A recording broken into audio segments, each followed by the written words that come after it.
Okay, quick explanation how I made these pivots on this thing.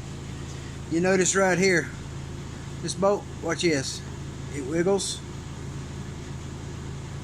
Pull it over here, let it go, and go straight back to the top. So,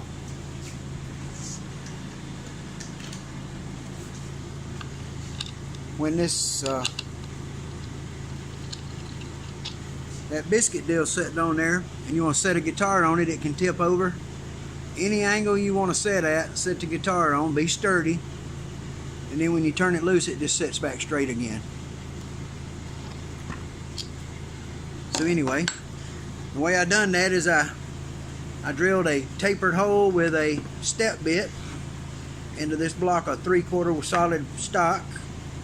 I used this bolt, and then I put this washer on, then I put this washer on, I stuck it through the hole, and then I used the tension of it all sitting on top of this to give it the spring back effect with the washer on the other end. So anyway, just a quick explanation of one of the steps I made here that I thought was pretty intuitive. See what you think, guys.